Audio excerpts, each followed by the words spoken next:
हमें सड़कों पर अगर नमाज पढ़ लिया तो हमें जेल की सलाखें मिलती है, और वहीं दूसरी तरफ 2 महीने हाईवे को बंद करके कांवड़ियों को चलाया जाता है। मेरे दोस्तों, मेरे बुजुर्गों, कभी आपने सोचा ऐसा क्यों है? कभी सोचा गोश्त के नाम पर हमें क्यों मारा जाता है? हमारी मसाजिद से लाउडर क्यों उतारे जाते हैं? आज पूरे हिंदुस्तान में मुसलमानों को मुसलमान के नाम से टारगेट किया जा रहा है। दाढ़ी टोपी गोश्त के नाम पर मारा जा रहा है। क्या मेरी बात गलत है? अगर आप पढ़ाई में अव्वल नंबर आते हैं तो टेलीविजन पर चलाया जाता है एजुकेशन जिहाद। चलाते कि नहीं चलाते? हमारे यहां उत्तर प्रदेश में तो हमारे मुख्यमंत्री साहब, वहां की कैबिनेट ने मिलकर के जिहाद के नाम से एक कानून बना दिया, लव जिहाद। इनको मालूम नहीं है जिहाद का मतलब क्या होता है। जिहाद का मतलब उन अंग्रेजों को मालूम है जो हमसे आजादी की लड़ाई में लड़ रहे थे। जब जिहाद का नाम सुनते थे तो उनकी पैंट गीली हो जाती थी। आज टारगेट हमारा मदरसा है, हमारी मसाजिद है। उत्तर प्रदेश में या पूरे हिंदुस्तान में, इसी दिल्ली के अंदर मुसलमानों को नमाज पढ़ते हुए पुलिस वालों ने लात से मारा। मारा कि नहीं मारा? और उत्तर प्रदेश के अंदर कांवड़िए 2 महीने तक सड़कों पर घूम रहे थे। नेशनल हाईवे को 2 महीने के लिए बंद किया गया। हेलीकॉप्टर से उनके ऊपर फूल बरसाए गए।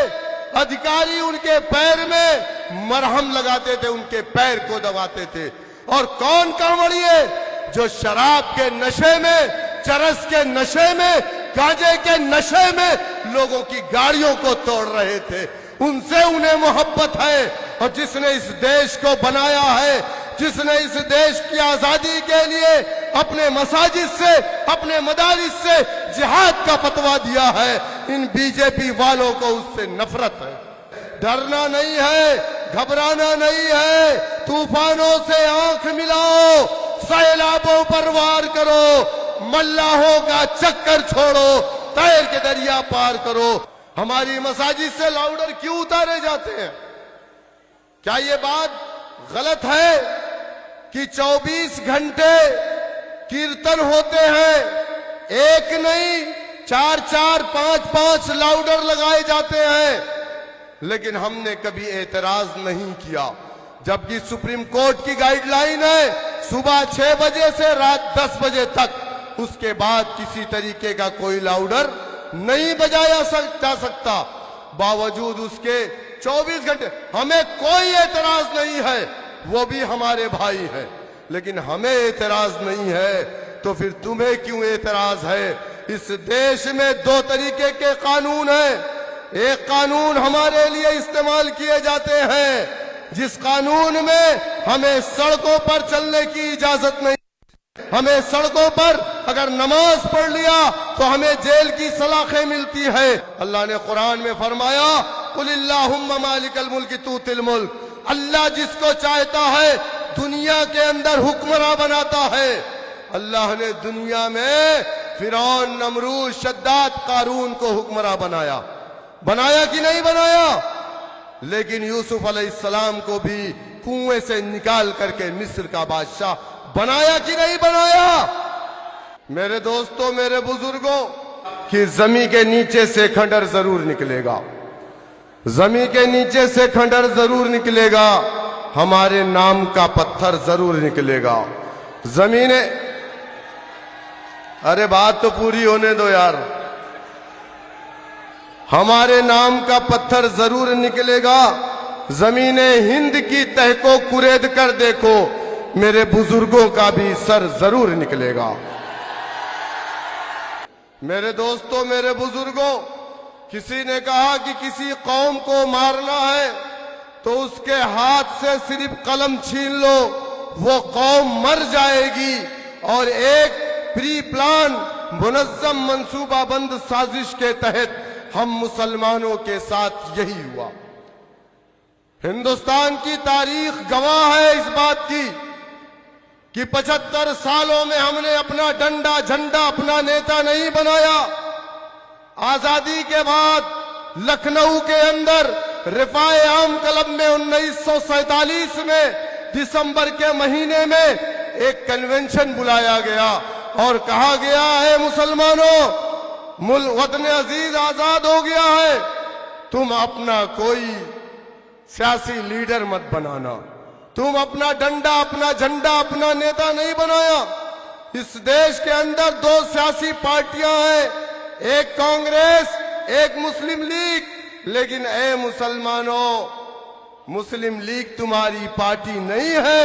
हमने लब्बैक कहा, हमसे कहा गया कांग्रेस तुम्हारी पार्टी है, हमने लब्बैक कहा, कांग्रेस पार्टी को अपनी पार्टी माना, उसके डंडे झंडे को अपने कंधों पर रखा, जिंदाबाद के नारे लगाए, वोट दिया नोट दिया सपोर्ट किया। इस मुल्क के अंदर 1 साल 2 साल 3 साल नहीं, 60 साल तक इस मुल्क का इख्तिदार हमने कांग्रेस पार्टी को दिया।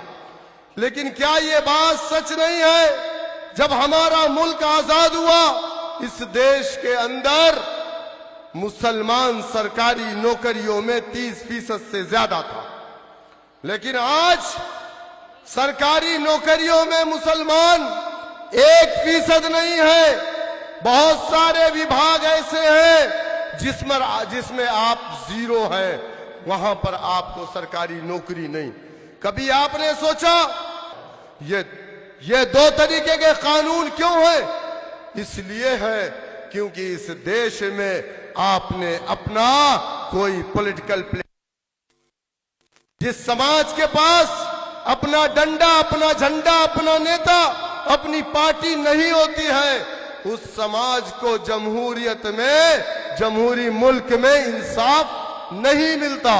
उत्तर प्रदेश में 4% राजभर है, 6 MLA है, उसकी पार्टी है, उसका डंडा उसका झंडा उसका नेता। 11% निषाद है, उसकी पार्टी उसका नेता उसका डंडा उसका झंडा। आपका डंडा आपका झंडा आपका नेता कहां है? आप बताओ मुझे। जिस तरीके से आज हमारे कायद पर इल्जाम लगाते हैं, कहते हैं बीजेपी की बी टीम है, हम बीजेपी की बी टीम नहीं है। हम पर इल्जाम लगाने वाला कोई हिंदू भाई नहीं है। हमारे दोस्त हिंदू भाई तो कहते हैं कि अगर हमारे पास इतना काबिल लीडर होता तो हम उसकी पूजा करते, लेकिन तेरा समाज कब समझेगा जो तेरे लीडर पर इल्जाम लगाता। हम पर इल्जाम लगाने वाले मुसलमान हैं, और वो मुसलमान जो आम आदमी पार्टी के चपरासी हैं, वो मुसलमान जो कांग्रेस पार्टी के दलाल हैं, वो मुसलमान जो बीजेपी के अंदर जाकर के अपने पेट को भरने के लिए हमें बुरा भला कहते हैं।